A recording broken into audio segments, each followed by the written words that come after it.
Good morning students. कैसे हैं बेटा आप सब? उम्मीद है सभी अच्छे होंगे और अपनी परीक्षाओं की तैयारी जो है वो काफ़ी अच्छे से कर रहे होंगे।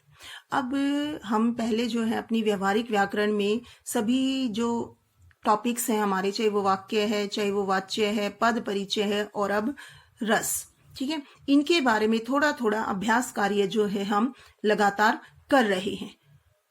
तो आज की इस वीडियो में हम जानेंगे रस के बारे में थोड़ा सा, क्योंकि हमें पता है कि अब की बार जो हमारा पेपर का पैटर्न दिया गया है वो बहुविकल्पीय प्रश्नों के रूप में आएगा, तो MCQ, ठीक है। तो अब हम थोड़ा थोड़ा अभ्यास कार्य इसीलिए कर रहे हैं ताकि हमारी प्रैक्टिस जो है वो अच्छे से हो जाए और हमें किसी प्रकार की परेशानी ना हो, ठीक है। MCQ आ रहे हैं तो हमें लगता है कि बहुत आसान है, छांट के एक ऑप्शन ही तो लिखना है, हम लिख देंगे, लेकिन इसमें जो छोटी छोटी सी मिस्टेक्स होती हैं उसकी वजह से एकदम से ही हमारा एक नंबर जो है वो भी चला जाता है।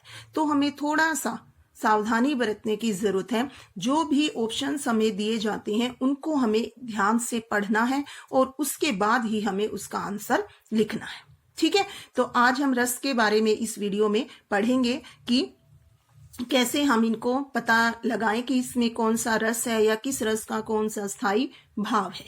तो सबसे पहले प्रश्न हम देखते हैं बेटा, अद्भुत रस का स्थायी भाव क्या है? तो इसमें हमें किसका देखना है? अद्भुत रस का। तो अद्भुत यानी अनोखा, अद्वितीय, अनुपम, इस तरह से नाम से हम पता कर लेते हैं इस चीज का, ठीक है। तो इसमें 4 ऑप्शन दिए, वत्सल, विस्मय, शोक, उत्साह। तो जिसे हमें अद्भुत, अनोखा, ठीक है, इससे हमें पता चल जाएगा। तो मतलब क्या होगा? अनोखा होगा, कुछ अलग होगा, तो हमें विस्मय होगा, हैरानी होगी। तो इसका क्या आएगा? स्थायी भाव विस्मय। ये चीज हमें थोड़ा सा ध्यान देनी है कि जो भी ऑप्शंस हमें दिए जाते हैं उनको हम थोड़ा सा ध्यान से पढ़ें और समझें कि हमसे आखिर में पूछा क्या गया है, उसी के अनुसार हमें अपना जवाब देना है, ठीक है बेटा जी। अब दूसरा जो वाक्य है, पंक्तियां हैं, काव्य पंक्तियां, उनको हम पढ़ते हैं। कितना प्रामाणिक था उसका दुख, लड़की को दान में देते वक्त, जैसे वही उसकी अंतिम पूंजी हो। इन काव्य पंक्तियों में उचित रस भेद छांट कर लिखिए। अब इन पंक्तियों में हमें क्या बताना है कि इनमें कौन सा रस है। पहले तो आप इन पंक्तियों को समझने की कोशिश करें, और वैसे भी ये आपकी क्षितिज की जो हमारी पाठ्य पुस्तक है उसी में से दिया गया है, और ये कविता जो है वो हमने पढ़ी हुई है। तो कन्यादान कविता से ली गई हैं ये पंक्तियां। तो उस कविता में हमने देखा कि माँ जो है वो अपनी बेटी को अपनी अंतिम पूंजी मानती है, ठीक है। और उसमें उसका जो दुख था, उसकी पीड़ा थी, कौन सी पीड़ा? जब वो अपनी बेटी का कन्यादान करती है उस समय जो उसका दुख है वो कैसा है? स्वाभाविक है। प्रामाणिक का मतलब यहाँ पे क्या है? स्वाभाविक है, वास्तविक है, जैसे नेचुरल हम बोलते हैं, बिल्कुल। क्यों? क्योंकि माँ के लिए उसकी बेटी जो है, एक तरह से इस कविता के द्वारा अगर हम समझने की कोशिश करें तो माँ के लिए उसकी बेटी जो है उसकी अंतिम पूंजी है, ठीक है। क्यों? क्योंकि माँ जो है वो अपनी बेटी से अपने सारे सुख दुख, अपने जीवन की जो भी परेशानियां या खुशियां हैं वो सब अपनी बेटी से ही वो बांटती है। और अब वो बेटी भी उसे छोड़कर चली जाएगी तो उस माँ का दुख कैसा होगा, ठीक है, वो हमें इस कविता में पढ़ने को मिलता है। तो जाहिर सी बात है कि इन काव्य पंक्तियों को पढ़कर हमें हंसी तो आएगी नहीं, ना इसमें कोई वीरता का भाव है और ना ही इसमें रौद्र क्रोध का भाव है, बल्कि एक माँ की करुणा इसमें प्रकट की गई है। तो इसमें हमारा रस जो है वो कौन सा आएगा बेटा जी?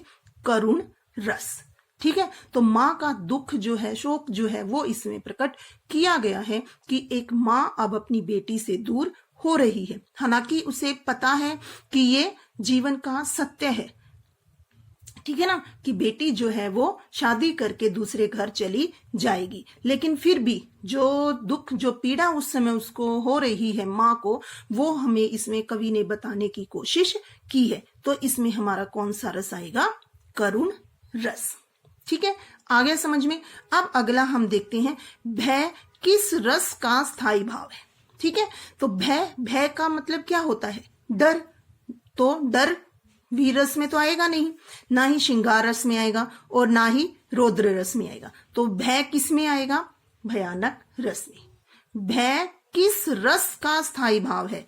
भयानक रस का। कई बार क्या होता है, हम ध्यान से पढ़ते नहीं हैं और हमें जो पूछा गया है उसकी बजाय हम कोई और आंसर जो है वो दे देते हैं। तो इस चीज का बेटा जी हमें बहुत अच्छे से ध्यान रखना है कि जो हमसे पूछा गया है उसको ध्यान से हम पढ़ें, उसके बाद ही हम आंसर पर टिक करें।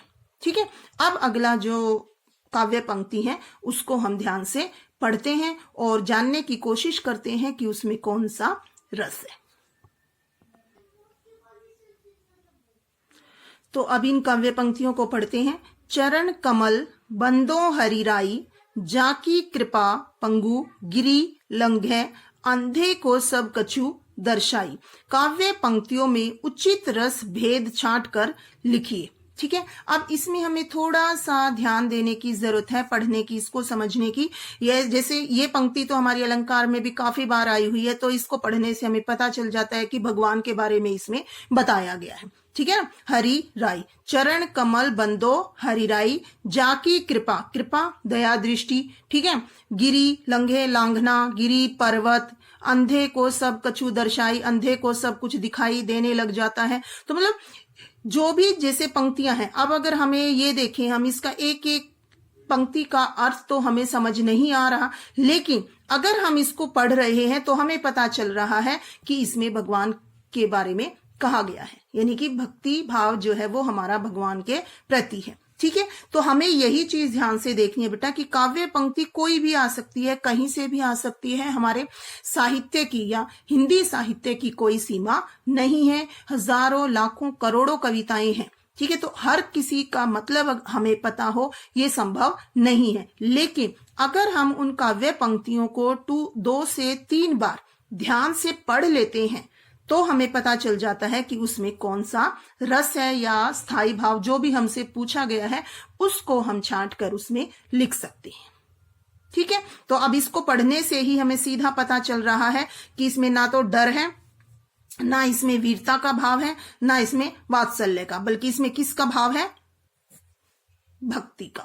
तो इसमें हमारा रस कौन सा हो गया? भक्ति रस। बस ये चीज हमारा थोड़ा सा ध्यान देने की है कि काव्य पंक्ति को हम ध्यान से पढ़ें और उसके बाद जो हमें ऑप्शंस दिए गए हैं उनको हम ध्यान से देखें, तो हमें पता चल जाएगा कि हमारा कौन सा रस या इसमें जो हमसे पूछा गया है स्थायी भाव या रस कौन सा है वो हम छांट कर लिख सकते हैं।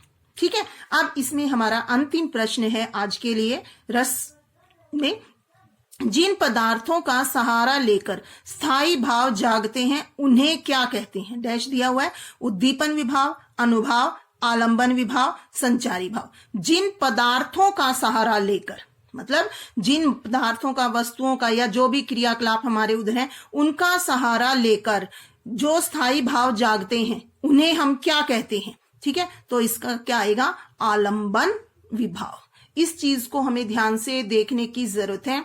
ये दिया हुआ है हमारी बुक में। आलंबन क्या है, उद्दीपन क्या है, अनुभाव क्या है, संचारी भाव क्या है, इन सब चीजों को भी हमें अच्छे से समझने की जरूरत है। इसके बारे में मैं विस्तार से वीडियो जो है वो बना चुकी हूँ, और रस वाली जो वीडियो है, रस पाठ की जो वीडियो है वो तो 3 भागों में मैंने बनाई हुई है अलग अलग से, ताकि आपको बहुत अच्छे से ये चीज समझ में आ जाए।